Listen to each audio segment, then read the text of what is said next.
Buenas tardes. Vamos a comenzar este segmento precisamente en Europa del Este. Desde Moscú, el presidente de Rusia, Vladimir Putin, ordenó ataques contra infraestructuras y sedes de las fuerzas de seguridad de Ucrania. Los bombardeos con misiles de alta precisión se realizan en respuesta al reciente atentado en el puente de Kerch, que conecta la península de Crimea con Rusia. Putin prometió una respuesta dura si hechos similares ocurren otra vez en territorio de su país. Contra Ucrania, los ataques golpearon varias ciudades con la mira puesta en la infraestructura vital y en las instalaciones de seguridad interna. Los bombardeos interrumpieron servicios esenciales como la electricidad y el suministro de agua. El presidente ruso Vladimir Putin explicó las razones de la escalada tras el atentado con explosivos en el puente de Kerch en Crimea.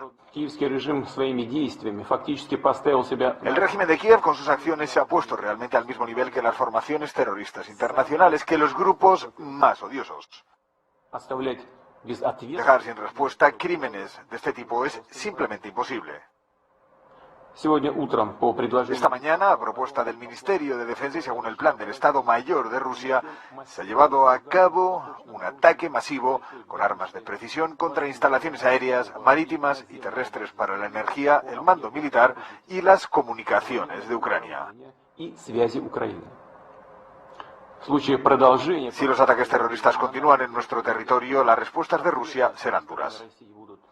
Moscú culpó a los servicios ucranianos de inteligencia por la explosión ocurrida en el puente que conecta a la península de Crimea con la Rusia continental.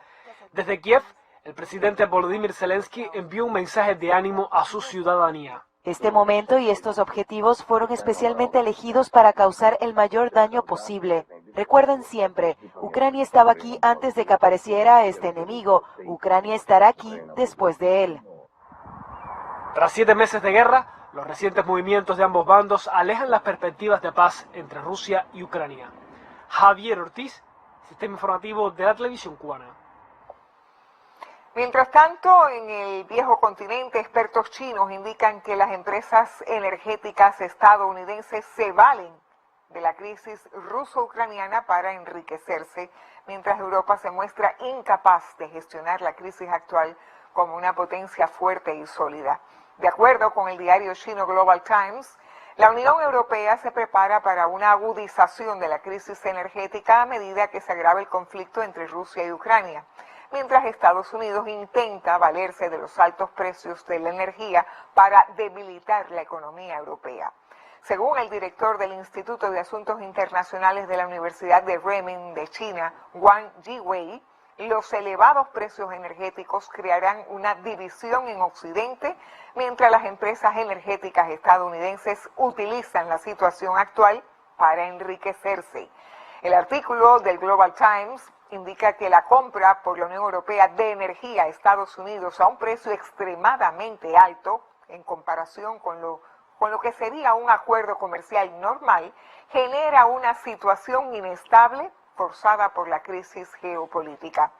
En ese sentido, Jiwei cree que cada vez más industrias manufactureras saldrán de Europa y se trasladarán a Asia y a América debido al empeoramiento de la crisis en Ucrania. Vamos con otro tema. El fundador de Wikileaks, Julian Assange, dio positivo a la COVID-19 en la prisión londinense, donde espera desde 2019 a que la justicia británica decida sobre su extradición a Estados Unidos, informó hoy su esposa. En declaraciones a la agencia local Press Association, Stella Morris explicó que Assange comenzó con tos y fiebre el viernes pasado hasta que se confirmó el sábado que es positivo al coronavirus, el mismo día en que miles de personas formaron una cadena humana alrededor del Parlamento británico para exigir su liberación. Morris agregó estar preocupada por la salud de Assange tras apuntar que el periodista australiano fue aislado en su celda de la prisión de máxima seguridad de Belmarsh, en el sureste de Londres. Assange, quien según sus abogados sufre de una enfermedad pulmonar crónica, está encerrado en Belmarsh desde abril de 2019, fecha en que el gobierno de Ecuador le retiró el asilo político otorgado 7 años antes y permitió a la policía británica entrar a su embajada en esta capital para arrestarlo. En Latinoamérica, el candidato a la presidencia de Brasil, Luis Ignacio Lula da Silva, afirmó hoy que si es elegido en la segunda vuelta de las elecciones del 30 de octubre, su país volverá a tener una economía pujante. En respuesta a periodistas de Belo Horizonte, Lula dejó saber que su país necesita volver a tener relaciones con el mundo exterior. Brasil, durante todo el periodo de mi mandato, dijo Lula, fue protagonista internacional. Fui el único presidente de la República en la historia de Brasil que participó en todas las reuniones del G8. Fui uno de los presidentes que ayudó a crear el G20, puntualizó Lula da Silva. Interrogado sobre la conducción en la economía, el abanderado presidencial del Partido de los Trabajadores resaltó el legado económico y la responsabilidad fiscal que fueron la marca de sus gestiones. Lula, quien participó este domingo en un multitudinario mitin de campaña en Belo Horizonte, explicó que no necesitaba una ley para ser responsable. Aprendí en mi formación política que la gente solo puede gastar aquello que la gente gana, que produce. Así lo advirtió. En Venezuela, las autoridades continúan este lunes la búsqueda de más de medio centenar de desaparecidos por un deslave en el poblado Las Tejerías, en el municipio Santos Michelena, estado de Aragua, donde 25 personas perdieron la vida.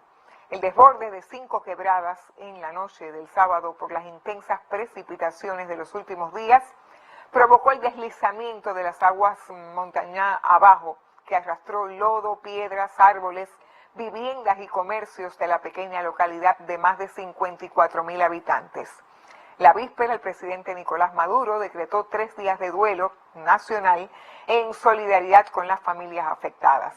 El ministro del Poder Popular para las Relaciones Interiores, Justicia y Paz, Remigio Ceballos, elevó a 25 los muertos con la recuperación de otros 3 cadáveres, mientras continuaba más de medio centenar de desaparecidos. Y este domingo, el huracán Julia dejó tras su paso por Nicaragua inundaciones, ríos desbordados, viviendas anegadas o con desprendimiento de techo y severos daños en la infraestructura. El huracán de categoría 1 tocó las costas del Caribe en la madrugada con vientos de 140 kilómetros por hora, impactando entre Orinoco y Laguna de Perlas, y se degradó a tormenta tropical en su paso por el resto del país. Algunos municipios perdieron la comunicación telefónica y la energía eléctrica como consecuencia de la caída de árboles, como es el caso de Bluefields, Corn Island, Laguna de Perlas y otras zonas de la costa Caribe Sur. Algunos puentes colapsaron y las calles de diferentes municipios del país en los departamentos de Chontales, Granada, Matagalpa, Managua, Carazo, Boaco y Nueva Segovia sufrieron graves inundaciones, según reportes ciudadanos de los pobladores en redes sociales. Hasta el momento no se reportan personas fallecidas en Nicaragua, solo pérdidas materiales que han dejado más de 1.500 viviendas afectadas, 3 lesionados, daños en escuelas y hospitales y más de 13.000 personas albergadas.